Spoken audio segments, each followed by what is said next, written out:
Hello বন্ধুরা, তোমরা সবাই ভালো আছো তো? আজকে আমি তোমাদের সঙ্গে আলোচনা করব পেঁয়াজ খাওয়ার কিছু উপকারিতা। এই বিষয়ে আজকে আমি এই ভিডিওর মাধ্যমে আলোচনা করব। পেঁয়াজ খেলে কি কি আমরা বেনিফিট পাবো সে সম্পর্কে আলোচনা করব। জানলে আপনি অবাক হবেন, পেঁয়াজের বেশ কিছু খাদ্যগুণ রয়েছে। এর স্বাস্থ্য সংক্রান্ত উপকারিতা জানলে হয়তো আপনি মেনুতে পেঁয়াজ যোগ করবেন। খাওয়ার পাতে কয়েক টুকরো কাঁচা পেঁয়াজ আমরা স্যালাড হিসেবে ব্যবহার করি।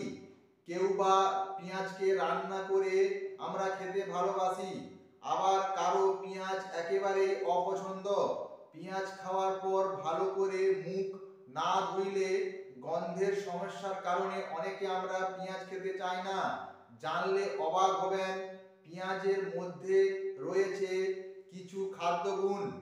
এর স্বাস্থ্য সংক্রান্ত উপকারিতা জানলে হয়তো আপনি মেনুতে রোজ পেঁয়াজ যোগ করবেন। পেঁয়াজের মধ্যে রয়েছে ভিটামিন, মিনারেল, ফাইবার। আমাদের শরীরের ইমিউনিটি শক্তিকে বাড়ায় এবং আমাদের শরীরের হাড়কে শক্ত করে এই পেঁয়াজ।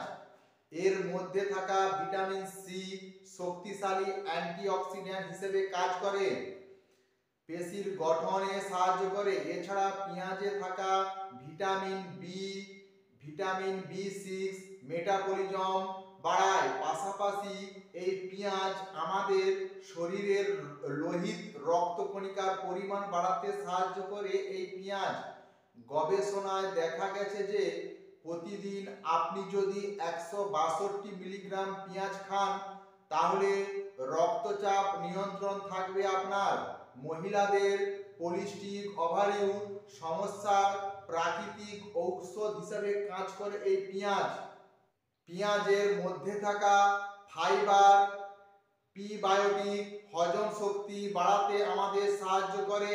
বিভিন্ন গবেষণায় দেখা গেছে যে পেঁয়াজের মধ্যে থাকা বিভিন্ন উপকরণ আমাদের দেহের শক্তি, ইমিউনিটি পাওয়ারকে বাড়িয়ে দেয় এই পেঁয়াজ।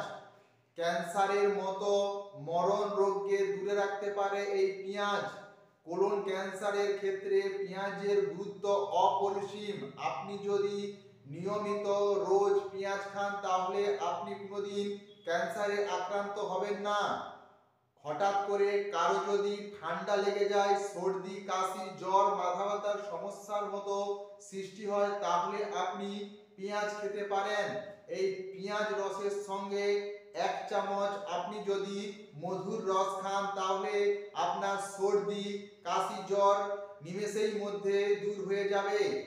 আর আপনি যদি গরম ভাতের সঙ্গে কাঁচা পেঁয়াজ খান তাহলে আপনার চোখের দৃষ্টিশক্তি বাড়ে। এই ছিল আজকে পেঁয়াজের উপকারিতা। বন্ধুরা, এই ভিডিওটা যদি ভালো লাগে তাহলে চ্যানেলটিকে প্লিজ সাবস্ক্রাইব আর লাইক, কমেন্ট এবং শেয়ার করবেন। নমস্কার।